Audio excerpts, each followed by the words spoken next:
তোমার ভালোবাসার জন্য আমি ছটফট করছি। এমনিতেও আর কোনো কাঁটা আমাদের মাঝখানে থাকবে না। তাছাড়াও একটা কাঁটা ছিল রোহিত নামের, যাকে তুমি এইভাবে সরালে যে পুলিশও হয়তো ভাবছে যে কি হলো। তোমার বুদ্ধির তারিফ করতেই হচ্ছে। তুমিও কিছু কম স্মার্ট নও। এমন প্ল্যান বানালে যে কেউ কিছু বুঝতেই পারছে না।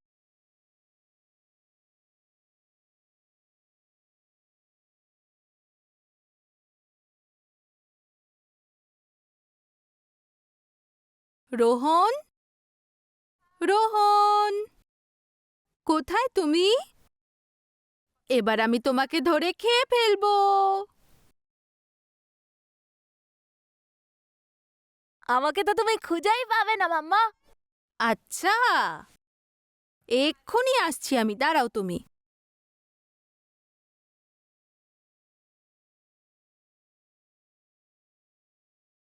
দেখো, এবার আমি তোমার কাছে চলে এসেছি। রোহন, এই ধরে ফেলেছি। এবার আমি খেয়ে ফেলবো আমার তোমাকে। কত লাগছে মাম্মা, না। খেয়ে নি, খেয়ে নি, খেয়ে নি।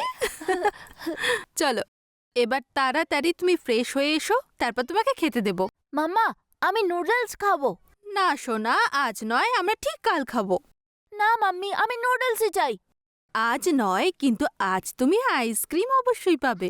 আইসক্রিম? তাহলে আমি এক্ষুনি রেডি হয়ে আসছি। আরে সাবধানে।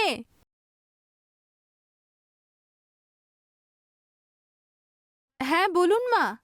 ভালো থাকো মা। তুমি কেমন আছো? আমি ভালো আছি, আপনি কেমন আছেন? আমি তো ভালো আছি। আর রোহন কেমন আছে? ওর কথা আর বলবেন না, এত দুষ্ট হয়েছে। এক্ষুনি নুডলস খেতে চাইছিল, অনেক কষ্ট করে ওকে বোঝালাম। একদম ওর বাবার।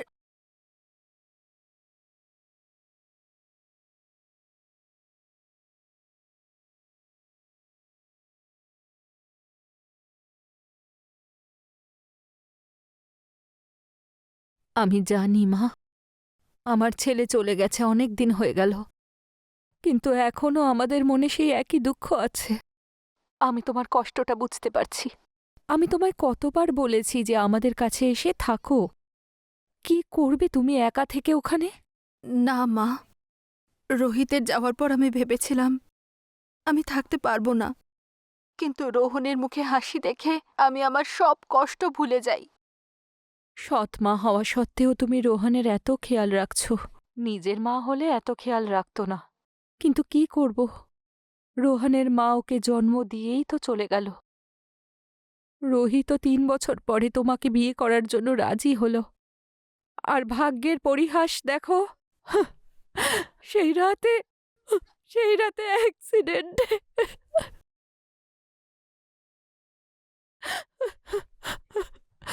কিন্তু কিন্তু ভাগ্য ভালো যে রোহন বেঁচে গেছে। ওর ভরসাতেই তো আমরা বেঁচে আছি মা। যদি যদি ভগবান রোহিতের বদলে আমাকে তুলে নিত। না মা, আপনি কাঁদবেন না, আপনার শরীর খারাপ করবে। আপনি এবার নিজেকে সামলান। আচ্ছা, এখন ফোনটা রাখি, রোহনের খাওয়ার সময় হয়ে গেছে, না হলে আর খেতে চাইবে না। আপনি নিজের খেয়াল রাখবেন। ঠিক আছে মা। হ্যাঁ, এখন রাখছি, প্রণাম নেবেন। ভালো থেকো।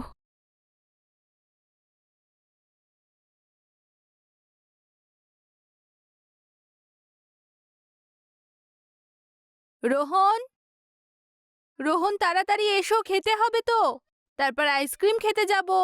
2 মিনিট, রেডি হয়েই আসছি।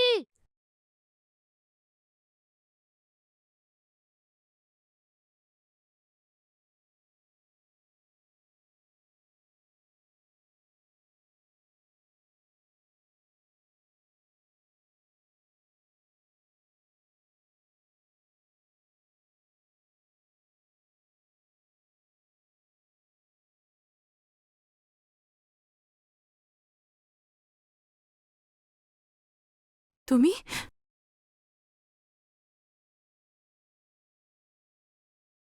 আরে ভয় পাইয়ে দিয়েছিলে তো, ভিতরে ঢুকলে কি করে? দরজা খোলা ছিল, ভেতরে চলে এলাম। এমনিতেও তোমার কথা ভীষণ মনে পড়ছিল। জানো হুম? তোমার ভালোবাসার জন্য আমি ছটফট করছিলাম। আরে কন্ট্রোল, আমাদের একসঙ্গেই তো থাকতে হবে। এমনিতেও আর কোনো কাটা আমাদের মাঝখানে থাকবে না। তাছাড়াও একটা কাঁটা ছিল রোহিত নামের, যাকে তুমি এইভাবে সরালে যে পুলিশও হয়তো ভাবছে যে কি হলো। তোমার বুদ্ধির তারিফ করতেই হচ্ছে। তুমিও কিছু কম স্মার্ট নও। এমন প্ল্যান বানালে যে কেউ কিছু বুঝতেই পারছে না। যাকে এই বাড়ি আর টাকা সব আমার হয়ে গেছে, এবার শান্তিতে জীবনটা কাটাতে পারবো। আর পড়ে রইল ওই বুড়ি, ওকে তো আজ নয় কাল যেতেই হবে। তারপর গোয়ার ফার্ম হাউসটা, ওটাও আমার হয়ে যাবে। আর আমার ভাগটা? আরে আমি পুরোটাই তো তোমার, আর তুমি ভাগের কথা বলছো? আমার সবকিছুতে তোমারই তো অধিকার। না, তুমি হয়তো ভুলে যাচ্ছ তোমার কাছে আর যা কিছুই রয়েছে সব রোহনের জন্যই রয়েছে। তুমি এখানে শুধু একজন আয়া হয়েই রয়েছ। সেই আগুনে তো আমার মনটা আজও জ্বলে। ওই রোহনকে না কিছু একটা করতে হবে, আমার গলার কাঁটা হয়ে দাঁড়িয়েছে ও। তো ওকে মারার প্ল্যান করছো নাকি? কেন নয়? তারপরেই তো এই সব কিছু আমার হয়ে যাবে। কি, তুমি পাগল হয়ে গেছো নাকি? তুমি আমাকে ওকে রাস্তা থেকে সরাতে সাহায্য করবে, তারপর আমি এই বাড়িটা তোমার নামে লিখে দেব। না, এইবার আমি তোমার কোনো সাহায্য করব না। তুমি এটা ভাবতেই বা কি করে পারলে? ও ছোট বাচ্চা। তুমি না আমাকে শিখিও না। আমি তোমাকে জিজ্ঞেস করছি না, আমি বলছি তুমি আমাকে সাহায্য করো ওকে রাস্তা থেকে সরাতে, তারপর এই সবকিছু বিক্রি করে কোথাও চলে যাব। আর যদি পুলিশ ধরে নেয় তখন? পুলিশ কিছুই করতে পারবে না। লাস্ট টাইমের মতো একদম প্রপার প্ল্যানিং করব। আচ্ছা শোনো,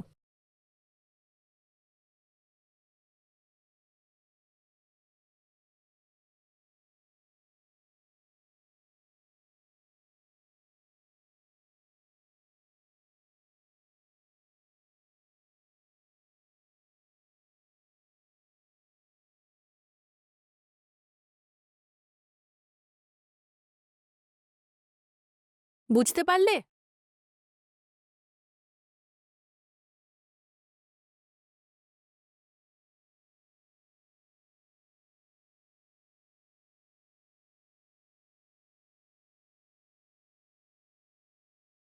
আমি কমিশনার স্যারের সঙ্গে কথা বলেছি, দেখা যাক কি হয়। আচ্ছা স্যার। স্যার আমার বাচ্চা, আমার বাচ্চা। দেখুন, আপনি নিজেকে সামলান, আগে বলুন কি হয়েছে। আপনি কাঁদবেন না, আমরা অবশ্যই আপনাকে সাহায্য করব।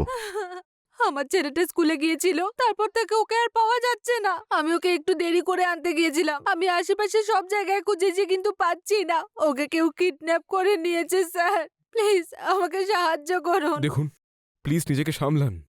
বাচ্চা মানুষ আশেপাশে কোথাও খেলছে হয়তো, বা হয়তো অন্য কোনো পেরেন্টস তাকে নিয়ে গেছে নিজের সঙ্গে। দেখুন, আপনি চিন্তা করবেন না, আমরা খোঁজ খবর নিয়ে দেখছি। রাজদীপ, এক কাজ করো, একটা টিম নিয়ে তুমি স্কুলে যাও আর ওখানে ফুটেজ চেক করো। প্রিন্সিপাল, ওয়াচম্যান সবার সঙ্গে কথা বলো, খোঁজ না অন্য কোনো পেরেন্টস তাকে সঙ্গে নিয়ে গেছে নাকি। স্যার, আপনি রোহিতের ওয়াইফ তো, যার গত বছর গাড়ির অ্যাক্সিডেন্টে ডেথ হয়েছিল? হ্যাঁ স্যার, রোহিত চলে যাওয়ার পর রোহনই আমার সবকিছু ছিল। জানি না কোথায় আছে আমার ছেলেটা, কি অবস্থায় আছে, কি করছে এখন, আমাকে যারা এক মুহূর্তও থাকে না। প্লিজ। দেখুন, কিছু ঘন্টা হলো বাচ্চাটাকে খুঁজে পাওয়া যাচ্ছে না, আর আইন অনুযায়ী আমরা 24 ঘন্টার আগে কোনো অ্যাকশন নিতে পারবো না। কিন্তু আপনি দেখলেন যে আমি টিম পাঠিয়েছি, নিশ্চয়ই এটা খোঁজ পাওয়া যাবে। আপনি প্রতিবেশীদের সঙ্গে কথা বলুন, যদি কিছু জানতে পারেন আমাদের জানান, আর 24 ঘন্টা পরে তো আমরা রিপোর্ট লিখিয়ে নেব। আমি সব জায়গায় জিজ্ঞেস করেছি, রোহনকে কেউ দেখেনি। দেখুন ম্যাডাম, আমার এক্সপিরিয়েন্স বলছে যে বাচ্চাটা এখানেই কোথাও থাকবে। আপনি প্লিজ বাড়ি যান। আপনি কিছু জানতে পারলে আমাদের জানান, আর আমরা জানতে পারলে আপনাকে ইনফর্ম করব, ঠিক আছে? হ্যাঁ স্যার।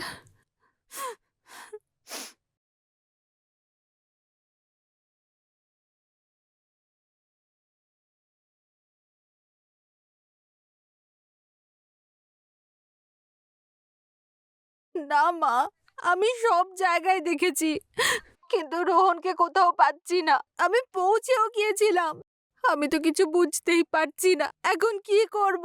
দেখো মা, তুমি সাহস হারিও না, রোহানকে ঠিক পেয়ে যাব। তুমি বললে আমি ওখানে চলে যাব। এমনিতেও আমার এখানে মন লাগছে না। না শুনুন মা, আপনি ওখানেই থাকুন। বাবারও তো শরীরটা ভালো নেই, ওনাকে কে দেখবে? আর আপনি চিন্তা করবেন না, আপনি তো বোঝেনই একজন মায়ের মন। আমি রোহনকে ঠিক খুঁজে বের করব। ঠিক আছে মা, তুমি ভরসা রাখো। হ্যাঁ মা, এখন আমি রাখি। আশেপাশে আরেকবার জিজ্ঞেস করি। ঠিক আছে মা। হে ভগবান, আমার নাতিটাকে খুঁজে দাও।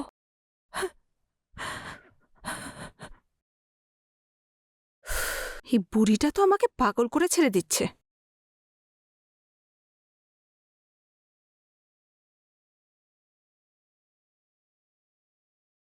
হ্যালো, কখন থেকে চেষ্টা করে যাচ্ছি। কোথায় তুমি? তাড়াতাড়ি বাড়ি এসো।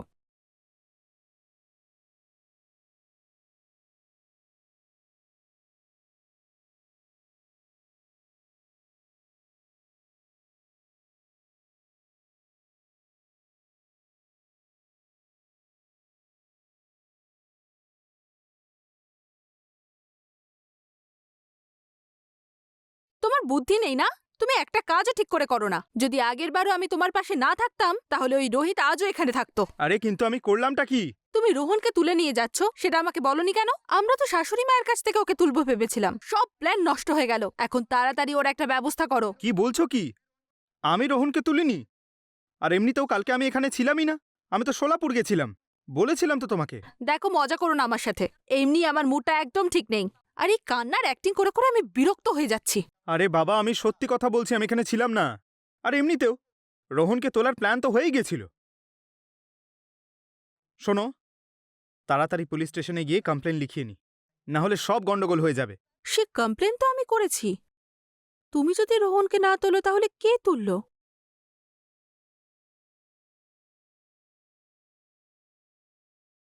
হ্যালো,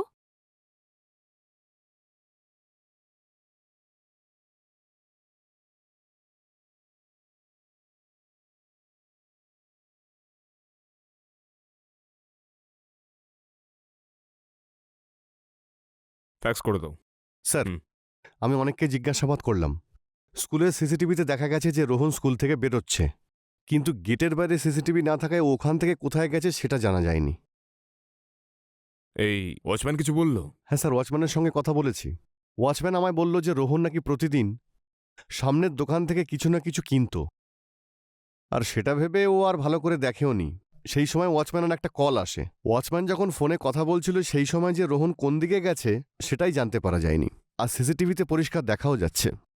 তার মানে কোনো চেনা পরিচিত মানুষই রোহনকে কিডন্যাপ করেছে। ও জানতো যে রোহন নিশ্চয়ই সামনের দোকানে গিয়ে কিছুটা কিনে আনবে। ব্যাপারটা বড্ড গোলমেলে। এটা কে হতে পারে যে রোহনকে কিডন্যাপ করলো? কিন্তু কেন করলো? এই প্রিয়ার সঙ্গে কথা হলো? কোনো র্যানসম কল এসছে? না স্যার, এখন অবধি তো না। ওনার সঙ্গে কথা বলতে চাইলে উনি ভালো করে কথাও বলছেন না, শুধু কেঁদেই যাচ্ছেন। হুম। হ্যালো, আমরা আসছি।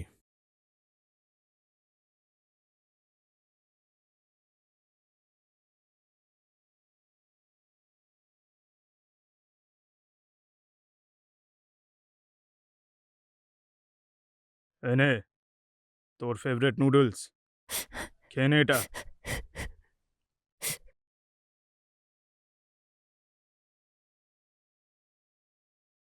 আমি মাম্মার কাছে যাব।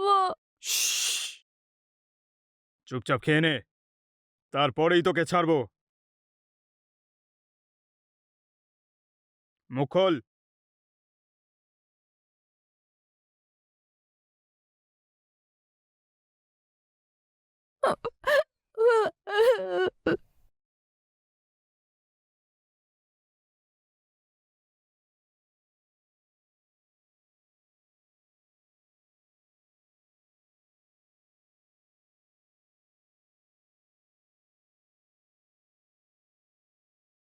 রাজদীপ, প্রিয়ার বাড়ি যাও, ওকে থানা নিয়ে এসো।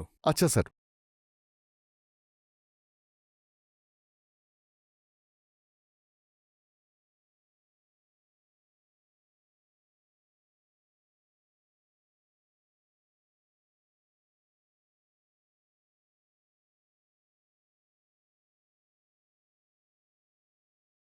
স্যার, আমার রোহনের কোনো খোঁজ পাওয়া গেল? হ্যাঁ, আপনাকে আমার সঙ্গে পুলিশ স্টেশনে যেতে হবে। চলুন।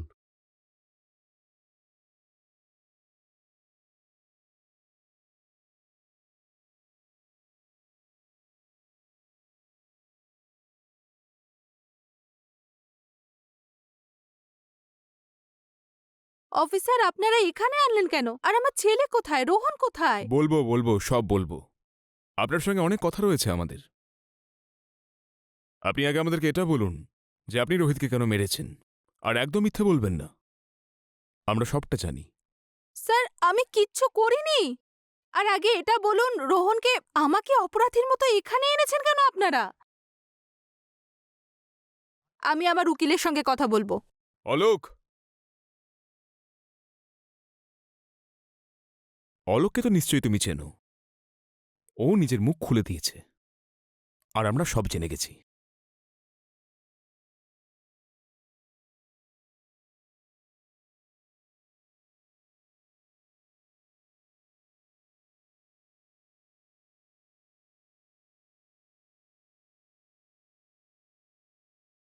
ফোন করে এখানে ডাকলে কেন? স্যার, আমি জানি রোহন কোথায় আর ওকে কে তুলেছে।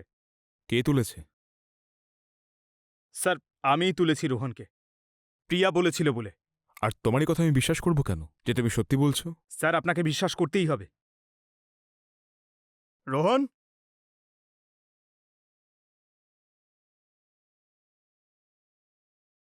বাবা, বাবা তুমি ঠিক আছো তো? হুম। স্যার, স্যার এই বাচ্চাটার প্রিয়ার থেকে অনেক বিপদ। রোহিতের পরও এই বাচ্চাটাকে মারতে চায়। রোহনকে না কিছু একটা করতে হবে। আমার গলার কাঁটা হয়ে দাঁড়িয়েছে ও। তো ওকে মারার প্ল্যানে রয়েছো নাকি? কেন নয়? তারপরে তো সবকিছু আমার নামে হয়ে যাবে। কি? তুমি পাগল হয়ে গেছো নাকি? তুমি আমাকে ওকে রাস্তা থেকে সরাতে সাহায্য করো, তারপর এই বাড়িটা আমি তোমার নামে লিখে দেব। না, এইবার আমি তোমার কোনো সাহায্য করব না। তুমি এটা কি করে ভাবতে পারলে? ও একটা ছোট বাচ্চা। তুমি না আমাকে শিখিও না। আমি তোমাকে জিজ্ঞেস করছি না, বলছি আমি। এই সবে কিন্তু তুমিও ফাঁসবে, সেটা কি জানো? হ্যাঁ স্যার, জানি। কিন্তু মরে যাবার থেকে তো ভালো সরকারি সাক্ষী হয়ে সারা জীবন জেলে কাটানো। আর তোমায় কে মারতে চায়? প্রিয়া। প্রিয়া? ও তোমায় কেন মারতে চায়? তোমাদের তো বাইরে গিয়ে সেটেল হওয়ার প্ল্যান ছিল। আমারও তাই মনে হয়েছিল স্যার, কিন্তু যখন ওর বাড়িতে গেলাম তখন রোহিত তো গেল, এবার রোহনও চলে যাবে। আর এই বুড়ো বুড়ি আজ নয়তো কাল চলেই যাবে। তারপর একাই আমি এখানে রাজত্ব করব। আর অলোক কে কোনোদিন সুযোগ বুঝে বিষ দিয়ে মেরে ফেলব।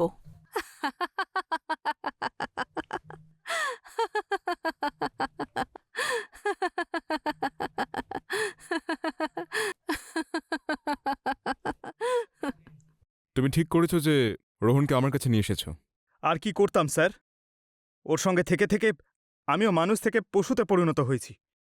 আর আমি এখন চাই না যে আমি এই বাচ্চাটার প্রাণ নিই।